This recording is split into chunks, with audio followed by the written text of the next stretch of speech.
Texture packs have become a fundamental part of Minecraft, changing your world from looking like this into looking something more like this. So today I'm going to show you how you can create your own texture pack for Minecraft. So the first thing you want to do is go into Options, go into Resource Packs, and click Open Pack Folder. You'll open to a page that looks something like this. Backtrack into the Minecraft folder and go into Versions.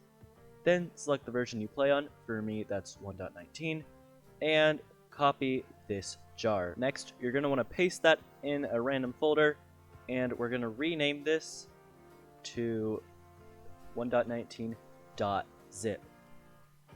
And you're going to hit yes.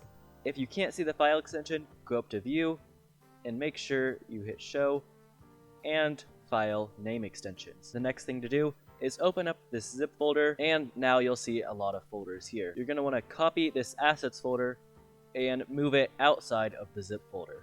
This will take a little bit of time, so I'll speed up until it's over. Once that's done, we can look inside of this, and you'll see it looks sort of like a texture pack if you've ever opened one up before. We have the Minecraft folder, we have the textures, we have a lot of stuff here. I'm not going to go through it all right now, because I'm going to do that later in the video.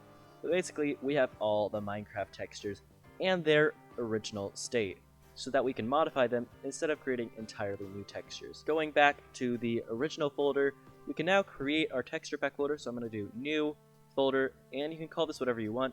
For me, I'm going to call that Texture Pack Example. Once that's done, we can go ahead and open that up, and there'll be nothing inside of it. You're going to want to create another new folder inside of this called Assets. Make sure you're naming everything exactly like mine so it doesn't get messed up.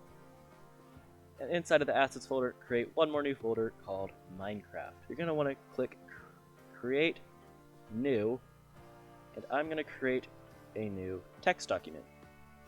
I'm going to select everything, including the .txt file, and do pack.mcmeta.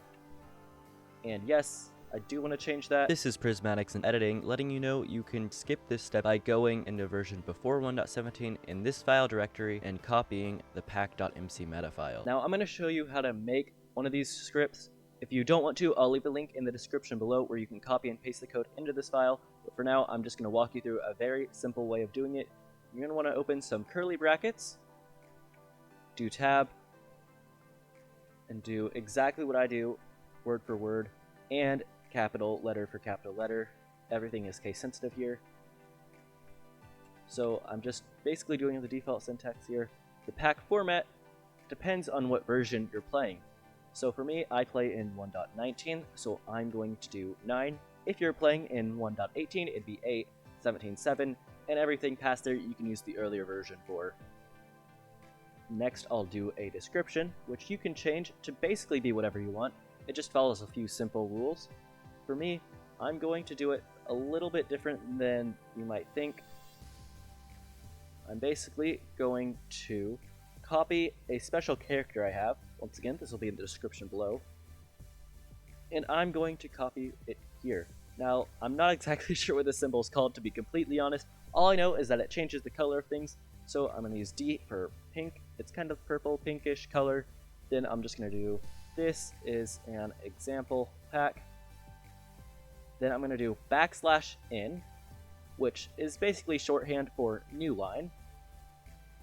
And then I'm also going to copy this same thing again and hit 6, which is basically just a different color code. And I'm also going to type use Optifine for all the features. And that's really it. It's really simple. You can copy, or you can just write it out for yourself. And you can change whatever this you want. You don't have to have the colors. You don't even have to have the new line. I'm just showing you how to do this. So we can go ahead and close out of that. So we're back here. I'm going to go back into the previous folder and go into this assets folder that we have right here. Then I'm going to go into Minecraft and go into textures. Now, there are a lot of different things here, and I'm just going to briefly glance over all of them. And basically, what you want to do is if you see a texture you like, so if I go into block and say I like this amethyst block texture right here, what I'm going to do is I'm going to click over it, do Control-C, go back into your folder, go into Assets, go into Minecraft, then you're going to create a new folder called Textures. Again, making sure everything is spelled correctly. then creating another new folder called blocks. Now remember, this is where we found that amethyst block. I will paste it in here. Now let's say you want to edit this texture. I use Sprite to make it a little bit easier for pixel art, but you can even do this in Microsoft Paint if you want to. So what I'm going to do is I'm going to click this and hit open with Sprite for me, and you can use your preferred method. So now I have this amethyst texture. Now I'm not going to spend a lot of time editing this. For now, I'm just going to color it all red. There we go. So now this texture is completely red. Make sure to save it. Now you'll notice we don't actually have the texture pack over here. So what I'm going to do is I'm going to click open pack folder. I'm going to go to the location that my folder's in. I'm going to copy it and paste it back where everything else is.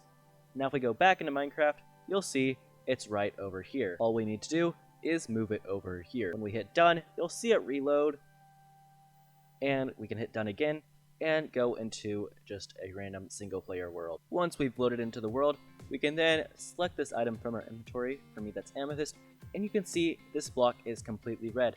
Just like we textured it, it's still amethyst and it works completely the same. It's just your own custom texture. Now don't click off the video yet, because there's still a lot more to show you. I even have some things that aren't in that original assets folder, so let's go ahead and get into that. Going back here, let's take a look at this assets folder. You'll see that there are a lot of different things to go through, whether that's texts, shaders, language. There are so many things you can change throughout this entire thing. And the way you do it is really straightforward. You basically do the same thing we did with blocks. You make sure to put the folders exactly as they're spelled in the correct location, copy the thing you want to do, and make it your own custom texture. So I'm not going to spend too much time going over how to do that. There are a few things to note though. Color maps are a little bit different from normal textures, and these textures are more if you want to have different colored biomes. Like let's say you want your birch forest to be a cherry birch forest. You change these files to make it look a little bit like that. There are a lot of other things in here, like the GUI. We can change basically anything we want to, but there are some things that even Minecraft can't fix. So if we go into our folder, go into assets, Minecraft, we're going to create another new folder called Optifine. Now this folder only works with stuff specific to Optifine, and this is where stuff starts to get interesting. Now inside of this folder there are several things we can put. I'm going to walk you through one of them, which is the SEM folder, otherwise known as the Custom Entity Models. Now as you can probably tell from the name, it's for modeling, which I am not very good at, so I'm going to copy and paste some stuff into here just as an example. Now there are some other things we need to make this work. These are extra textures, but we also need some other things. So I'm going to go out of the Optifine folder and introduce you to another new folder called Sound. So if I go ahead and create that folder for sound and go into this, we can actually add custom sounds into the game as well. So I'm going to create a folder for mobs, since as you could probably tell, we're doing an Enderman mob. So once we've created that folder, we're going to copy and paste some more new sounds. I'm just going to copy and paste the entire Enderman folder. You can do this all yourself.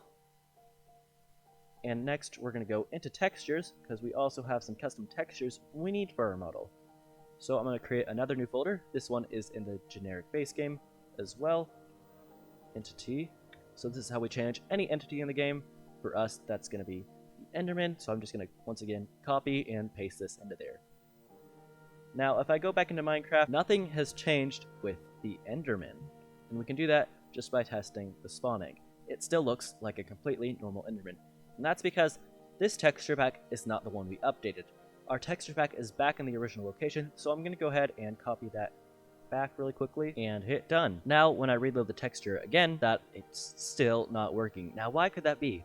Well, that's because 1.19 Optifine has not come out yet, and this only works with Optifine. So I'm going to really quickly switch over to a version that has Optifine in it. And when we log back in, you'll see that this Enderman has delightfully changed into a Huggy Wuggy. So we're back here once more. I'm going to go into texture pack example, assets, Minecraft. I'm going to create another new folder called shaders. Now this was actually added in 1.17, so if you have a version before that, I'm sorry, but this will not work for you. Go into there and create another new folder called core. Now once again, I'm just going to copy and paste some textures because I'm not showing you how to make them, I'm just showing you how you can do it. So now that all these are in here, I'm going to go back into Minecraft and I'm going to reload the textures. And now you'll notice nothing much has changed, but this is the shaders folder. So you can do some pretty cool stuff, like for example, so you can do some kind of weird stuff like outlines. This is a purple outline, so if you use Lunar Client, you'll probably recognize something like this. But you can even do stuff like rainbow where you have it animated. If you go into the texture pack, assets, Minecraft, Optifying, we can create, once again, another new item, and we'll call this emmisive.properties. And yes, I want to change it. Inside of here, we're going to write one line of code, which you can also find in the description below. And that line of code is suffix.emissive equals _e. And that's it. Now that may look really weird, but just trust me on this one. And now you can do some pretty cool stuff. If I go into textures and block, I'm going to copy this amethyst block texture and paste it in the same folder. Now to look exactly the same, except for it has a new name of amethyst block -copy. I'm going to rename this to the amethyst block, so it's exactly the same, and do _e. Now, if any of you read the code earlier and kind of understood what it meant, you'll know that this is the suffix of _e. And I'm kind of just going to do a design here, so I'm going to erase everything, and now I'm just going to do a circle in the middle, like that. Going back into Minecraft, you'll see nothing really has changed about the textures, but it gets really apparent if we put on a shader, and all of a sudden, you'll see it looks really different. And when it's placed down, I forgot to mention, you can also see it without a shader on. And this looks even cooler if we do time set midnight, because you'll notice this part glows. So depending on what shader you have colored lighting through just a texture. Well, in a shader, it depends on what shader you have, but you have colored lighting, and you can do some pretty epic stuff with this. And it looks even cooler if you combine it with other textures that you've created in specific spots, like I've done with this drawstring. As you can see, it's glowing orange, and everything else looks really normal. So it kind of gives the illusion of a fiery or flame sort of look. Oh yeah, and I forgot to mention, the textures show up in the right hand corner as well when you get a new advancement. Now instead of showing you how to make this one, I'm going to go into my texture pack and take a look at this. You'll see it's more than just one Enderpearl. And that's because I slowly changed the texture over time to give it a pulsing look. And that means you can have animations in a texture pack. And as you can see, I also have an enderpearl.png.emmisive, just like the file we had at the beginning. If I go ahead and open this up really quickly, you'll see I have a bit of a script. Now, don't be very scared about this. It's not actually that complicated, even if you don't understand code. It may be a little hard to write out because it's different for every animation you do. Basically, you just need to copy this format right here, and for all the frames that you have, there are 24 frames in the Enderpearl, so I wrote out each of them like this, going 0, 24. Make sure you start with 0 and not 1. And now, when I go into my inventory, take out an Enderpearl, you'll notice it has a pulsing texture, which even works when you throw it. Okay, you can't really see it, but just trust me, it's there. And the cool thing about this is you can have a texture that's emissive and animated. Just do the same thing with the emissive texture as you did with the normal one, making sure to go through all the frames as well. So there are a few other things that are a little bit harder to explain just because there's so much information in them. So one of the things is in the Optifines folder, there's a file you can create called color.properties, which you can basically change some of the base colors of the game that are coded in rather than are put in textures. One of those things is at the bottom of my screen right now, the XP bar. Well, yes, the bar itself down here is actually changeable into textures. The color of the actual number of levels you have is not, and that's where you need that file with Optifying to change it to be whatever color you want. And since my bar is purple, I changed the number at the bottom to be purple as well. And there's a lot of stuff in that file that you can change, so I'm not going to go through all of them at the moment. Just know that if something's hard-coded in and it looks like one of your textures isn't rendering properly, it might be because of that file and it's worth looking into. Now, if you have any questions, put it in the comment section below and I'll try to answer your questions. Or if you want a higher chance of your question getting answered, join my Discord because I'm quite active there. And if you have questions, I'll be sure to see them there, and it just started raining down. Now, a few tips to help you getting started with making texture packs. 1, it's okay to get inspiration from other people. It definitely is something I used to do, and something I still sort of do. If you want a helpful website, go to Planet Minecraft. They have a lot of awesome textures there, and you can basically look through it. Now, you may not want to exactly steal the texture packs, because a lot of them have license, and that's just not right in general. But what we can do is you can go through the file and see how it's structured, so you know how to structure your texture pack in the future. And really, the textures themselves, it's just how to get a feel for them. It might take a while, and my biggest recommendation is get a software you like for making textures and stick with the software. Don't keep jumping between the two, like if you have something like GIMP and something like Aseprite, don't keep jumping around between the two, just pick one, your favorite, and go with that one. There's a lot of other things you can do with texture packs, and I encourage you to look more into it if you're interested. But for now, if you enjoyed the video, make sure to subscribe. It's definitely different from my normal content, so if you enjoyed it, make sure to leave a like so I know to do more of this in the future. And without further ado, have a great rest of your day.